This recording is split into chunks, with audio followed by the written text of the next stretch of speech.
और इस समय की टीम मौजूद है अयोध्या में। वो अयोध्या जहां पर भगवान का प्राण प्रतिष्ठा हुआ, वो अयोध्या जहां पर दिन में होली का माहौल था और रात को दिवाली का माहौल है। आपको बता दें, सरयू का घाट, भगवान राम की प्रतिमा की प्राण प्रतिष्ठा और उसके बाद भव्य उद्घाटन, भव्य मंदिर। सरयू का घाट पूरी तरह से सजा धजा हुआ है, अयोध्या को पूरी तरह से सजा दिया गया है। दिन में जैसा कि हमने आपको बताया, होली का उत्सव था, रंगोलियां बनाई जा रही थी, झांकियां निकाली जा रही थी और अब जैसे जैसे सूर्यास्त हो रहा है वैसे वैसे लोगों ने अपने घरों में दिए जलाने शुरू कर दिए हैं, ना सिर्फ अयोध्या में बल्कि पूरे देश में। अपने कैमरामैन नवीन जोशी को कहेंगे कि सरयू घाट का एक सुंदर सा नज़ारा अपने दर्शकों को दिखाएं। आप देख सकते हैं हजारों लाखों की तादाद में यहाँ पर दिए जलाए जा रहे हैं। लोग यहाँ पर मौजूद हैं, अपने घरों से दिए लेकर सरयू घाट पर ये दिए जलाने आए हैं। हजारों लाखों की तादाद में यहाँ पर दिए जल रहे हैं और उसके बाद यहाँ पर दिवाली आतिशबाजी भी शुरू हो गई है। आप देख सकते हैं पुल के ऊपर भी हजारों की तादाद में, सैकड़ों की तादाद में लोग मौजूद हैं जो कि इस दीपोत्सव का आनंद लेने के लिए यहाँ पर मौजूद हैं।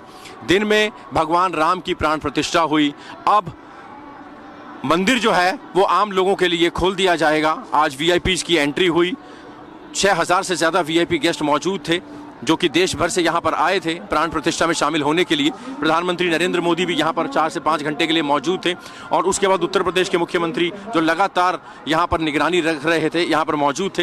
एक बार फिर से आपको दिखाते हैं, यहाँ पर रंगोली भी बनी है, रंगोली में भी दियों का इस्तेमाल किया जा रहा है। पूरी अयोध्या चकाचौंध हो रही है, जगमगा रही है। हमारे ब्यूरो चीफ आलोक गुप्ता हमारे साथ मौजूद हैं। आलोक जी, आज के दिन को किस तरीके से शब्दों में बयां करेंगे आप?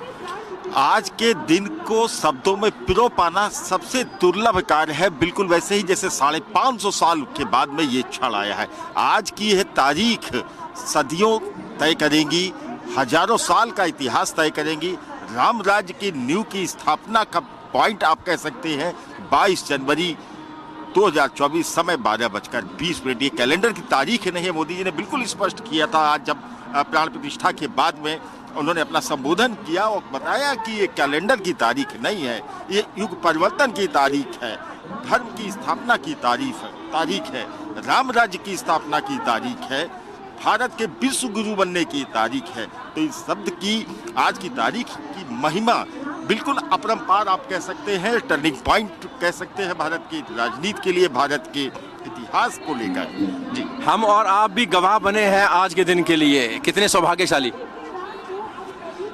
इस सौभाग्य को बिल्कुल व्यक्त कर पाना भूपेश जी बिल्कुल वैसे ही है जैसे कोई गूंगा व्यक्ति किसी फल के स्वाद को नहीं व्यक्त कर सकता। बहुत बढ़िया। यहाँ पर जो राम भक्त आए हुए हैं हजारों की तादाद में, लाखों की तादाद में और आएंगे आने वाले दिनों में। अयोध्या कितनी तैयार दिख रही है इतने बड़े आयोजन के लिए। आयोजन हो गया, अब राम भक्तों का रेला आएगा यहाँ पर, लाखों की तादाद में रोज दर्शन होंगे यहाँ पे। बिल्कुल, देखिए प्रशासन को पूरी जानकारी है, मुख्यमंत्री योगी जानते हैं कि भगवान राम के प्रति जो आस्था है वो एक दिन की नहीं है, त्रेता युग से चली आ रही है।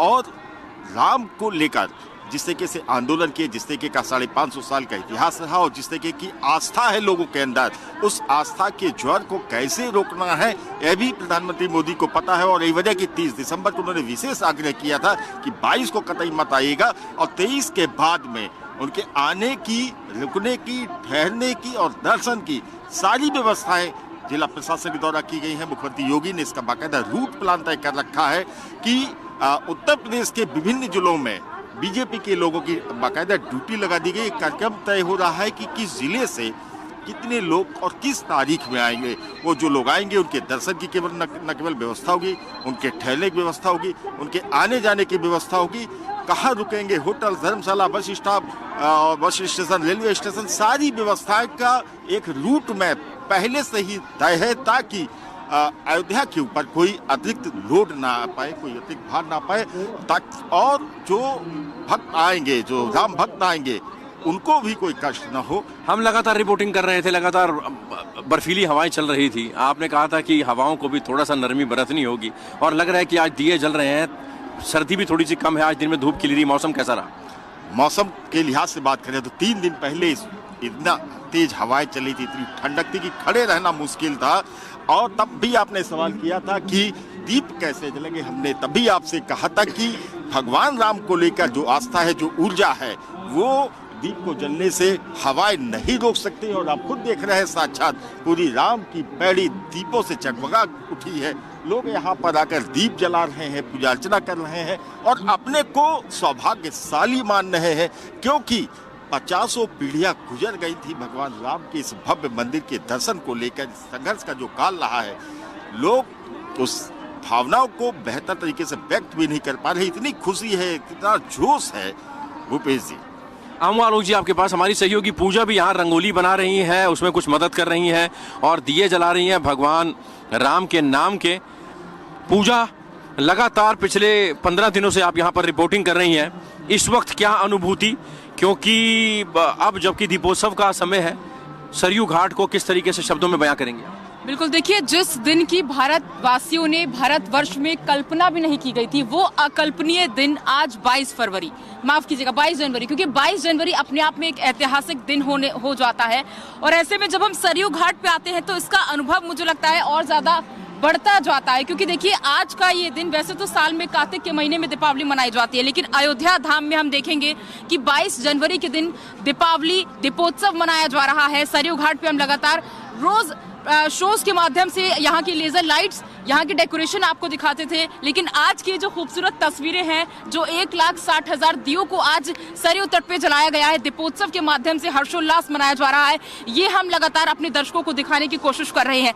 ऐसे में निश्चित रूप से आज का अगर हम जिक्र करें, क्योंकि लगातार हम लाइव रिपोर्टिंग कर रहे हैं, 11 से 12 डिग्री टेम्परेचर रहता है, लेकिन उसके बावजूद हम कोशिश करते हैं कि अपने दर्शकों तक कैसे ये खूबसूरत तस्वीरें, ये जो लेजर लाइटिंग की तस्वीरें होती है, ये जो दिए की चमक है, मुझे लगता है ये लौ जो होता है, दिए का लौ, ये एक साक्षी बन रहा है। आज के इस दिन का दिया अपने आप में साक्षी बन रहा है। हम और आप कहीं ना कहीं साक्षी बन रहे हैं इस दिन के। महाप्रसाद बना है, लाखों लड्डू बने हैं। अब वो समय आ गया है जब रामलला के दर्शन आम लोगों के लिए खोल दिए जाएंगे। आज 8,000 से ज्यादा VIPs ने दर्शन किए। कल सुबह 7 बजे से दर्शन खुलेंगे। उसके बारे में लोग कितना इंतजार कर रहे हैं, कितनी बेसब्री है रामलला के दर्शन के लिए श्रद्धालुओं में?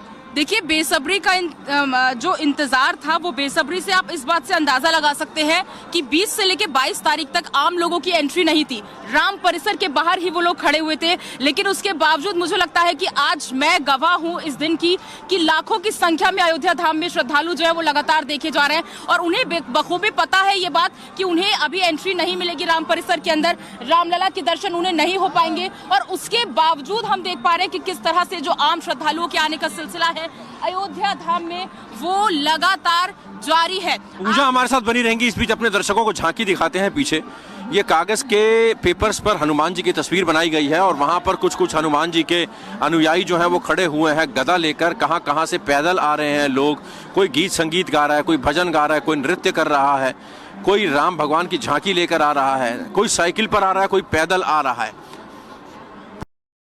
पूजा, अगर आम लोग तो कितनी बड़ी तादाद में लोग पैदल भी आए, साइकिल पर भी आए और अलग अलग हिस्सों से? बिल्कुल, देखिए भूपेश जी, मैंने खुद देखा कि लोग पश्चिम बंगाल से, यानी कि कोलकाता से लोग साइकिल से निकले हुए थे। 9 फरवरी एक व्यक्ति था जो 9 फरवरी का पैदल यात्रा कर रहा था और उसके पाँव में मोटे मोटे छाले पड़ गए थे। प्रश्न, किस भाव से निकले हैं घर से, तो उसने मुझे साफ तौर से बताया कि मैं सिर्फ श्री राम के दर्शन करना चाहता हूँ। वो भावुक भी हो गया था कि मुझे बस एक बार झलक मिल जाए श्री राम की। तो आप सोचिए कि इस श्रद्धा के साथ लोग आ रहे हैं। और हमने ये अयोध्या धाम में जब हम प्रवेश करते हैं तो 16 दूर तक जो फूल मालाओं से अयोध्या को सजा दिया गया है, सुसज्जित कर दिया गया है, इस धाम को दिया गया है। चाक चौबंद व्यवस्थाएं हम लगातार देख ही रहे थे, लेकिन उसके साथ साथ अयोध्या धाम को कैसे दुल्हन की तरह सजाया गया है, इस पूरे सरयू घाट को कैसे दुल्हन की तरह सजाया गया है, ये लगातार हमने देखा। श्रद्धालुओं का अगर मैं जिक्र कर लूं तो देखिए, श्रद्धालु जो लगातार अलग अलग राज्यों से, राज्य के अलग अलग जिलों से आ रहे थे, कोई साइकिल यात्रा कर रहा था, कोई पैदल यात्रा कर रहा था, तो उनके चेहरे का जो भाव था वो साफ तौर से ही प्रकट कर रहा था कि वो सिर्फ और सिर्फ रामलला के दर्शन करना चाहते हैं। और बखूबी उन्हें ये पता है कि 22 जनवरी से पहले उन्हें दर्शन नहीं होंगे, उसके बावजूद बावजूद ये सिलसिला जारी था। पूजा, आप अपनी रंगोली कंप्लीट करिए, हम वापस आके आपके पास आएंगे। रजत हमारे सहयोगी हमारे साथ मौजूद हैं। रजत, पिछले कई हफ्तों से, महीनों से ये कार्यक्रम की तैयारियां चल रही थी, आप भी लगातार अयोध्या में कूच कर रहे थे, कई राउंड की रिपोर्टिंग किया आपने। आज के पूरे दिन में क्या कुछ खास रहा, क्या बताना चाहेंगे दर्शकों? भूपेश जी, आज के दिन की बात करने के पहले और आपके सवाल का जवाब देने के पहले मैं 22 तारीख और 22 का आंकड़ा बड़ा महत्वपूर्ण है।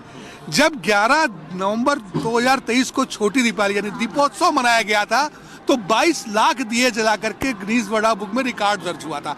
और आज फिर 22 जनवरी 2024 है और आज भी दियों की श्रृंखला आप खुद अपने दशहरा समय के दर्शकों को दिखा रहे हैं कितनी भव्य तरीके से ये तैयार किए गए हैं।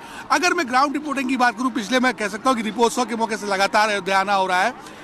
कहीं ना कहीं एक उत्साह का माहौल उसी समय से बनना शुरू हो गया था जिस दिन ये तारीख आ गई थी कि 22 जनवरी को प्राण प्रतिष्ठा होगी और मोदी जी के हाथों होनी है।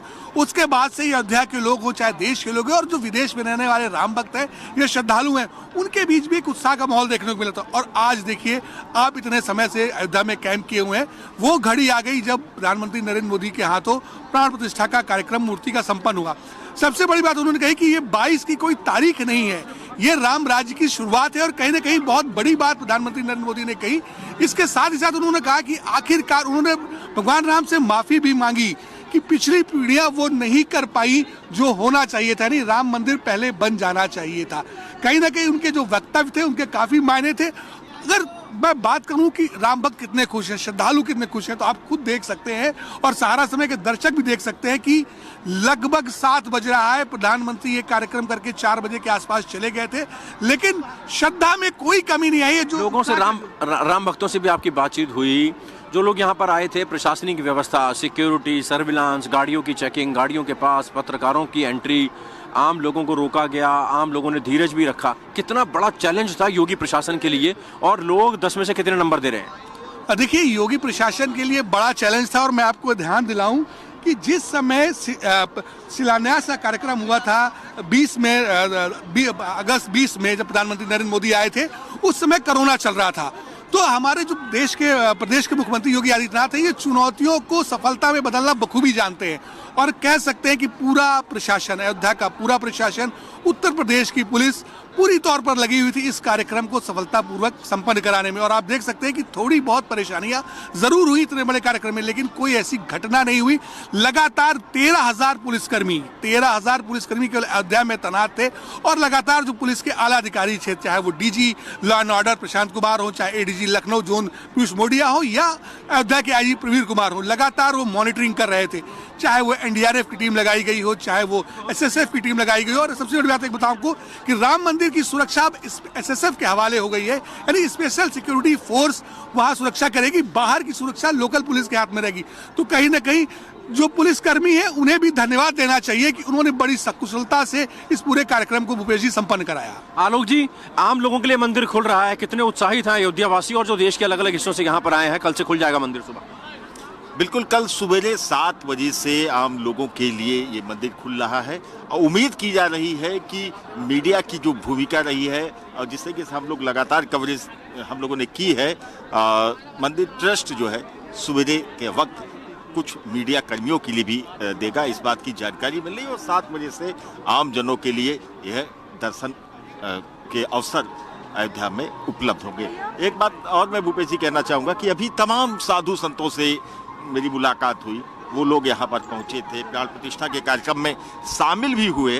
उनका भी ये कहना कि भाई अब भगवान राम जी का, प्रभु श्री राम जी का मंदिर का काम पूरा हो गया है, अब ठाकुर जी के मंदिर की तरफ भी ध्यान दे सरकार, चाहे केंद्र सरकार हो चाहे उत्तर प्रदेश सरकार हो। यानी कि अब मथुरा की बारी है। प्राण प्रतिष्ठा के बाद, ठीक है, मथुरा की बारी है। प्राण प्रतिष्ठा के बाद एक बड़ा और इवेंट 2024 पार्लियामेंट इलेक्शन, लोकसभा का चुनाव, जो कि पूरे देश में एक साथ होना है। ऐसे में लग रहा है कि माइलेज मिलेगा, क्योंकि आप पॉलिटिकल जानकारी बहुत रखते हैं, उत्तर प्रदेश में बारीक नज़र रखते हैं आप, और कई दशक से आप इलेक्शंस भी कवर कर रहे हैं, सरकार बनते बिगड़ते भी देख रहे हैं। क्या लग रहा है 2024 में माइलेज मिलेगा मंदिर का 370 का? बिल्कुल, इस बात में कोई संदेह नहीं है कि माइलेज मिलेगा, बिल्कुल मिलेगा। और यही वजह है कि विपक्ष अभी तक यह नहीं तय कर पा रहा था कि उसे मंदिर के कार्यक्रम में जो आमंत्रण मिला है उसमें आना चाहिए, नहीं आना चाहिए, विरोध के स्वर भी सामने आए और यहाँ तक कि कुछ शंकराचार्यों ने भी विरोध किया। उनके बारे में भी, उनकी पृष्ठभूमि के बारे में भी सभी लोग जानते हैं कि उनका विरोध कहाँ से आया था और विरोध का मकसद क्या रहा है। फिलहाल की अगर बात करें तो तमाम सारे साधु संत जो विपक्षी दलों से चुनाव भी लड़ चुके हैं या लोकसभा पहुंच भी चुके हैं, वह भी विपक्षी दलों के ऐसे जो संत हैं, महामंडलेश्वर है, पीठाधीश्वर है, जैसे मैं नाम लेके भी बता सकता हूँ, आचार्य प्रमोद कृष्णम आए थे, खुद कांग्रेस से उम्मीदवार रहे थे। उनसे भी मैंने अभी सवाल ये पूछा था कि जिन लोगों को आमंत्रण गया है वो लोग नहीं आए हैं, उन पर क्या कहेंगे। तो उनकी जो टिप्पणी थी कि जो राम का नहीं वो किसी काम का नहीं। तो ये स्वर जो भगवान राम के प्रति जो निष्ठा है, जो विपक्ष में भी कहीं ना कहीं पूरी बेचैनी है और इतना बड़ा इवेंट हुआ है। आलोक जी बहुत बहुत शुक्रिया। पूजा, बहुत संक्षेप में, वक्त की कमी है, महाप्रसाद में क्या मिलने वाला है भक्तों को? महाप्रसाद में मिलने वाले हैं बेसन के लड्डू, क्योंकि दुनिया चले ना श्री राम के बिना, श्री राम जी चले ना हनुमान के बिना। तो हनुमान का जो बेहद पसंदीदा प्रसाद होता है बेसन के लड्डू, वो भक्तों में बटेगा। चलिए, फिलहाल सरयू घाट का ये नज़ारा हम आपको दिखा रहे हैं, रंगारंग तस्वीरें हम आपको दिखा रहे हैं। दीपोत्सव हो रहा है, लाखों की तादाद में दिए चले हुए हैं और हजारों की तादाद में यहाँ पर लोग भी मौजूद हैं, कार्यकर्ता वो भी, जो कि बुझते दियों को रोकने की भी कोशिश कर रहे हैं कि हवा से कहीं दिया बुझ ना जाए, अगर बुझ भी जाए तो उसको दोबारा जला दिया जाए। ये हिम्मत है इन कार्यकर्ताओं की, ये जोश है यहाँ पर लोगों का। इस समय अपने कैमरामैन तारादत्त पंत और नवीन जोशी के साथ मैं भूपेश कोहली, फिलहाल इजाजत, सहारा प्रणाम।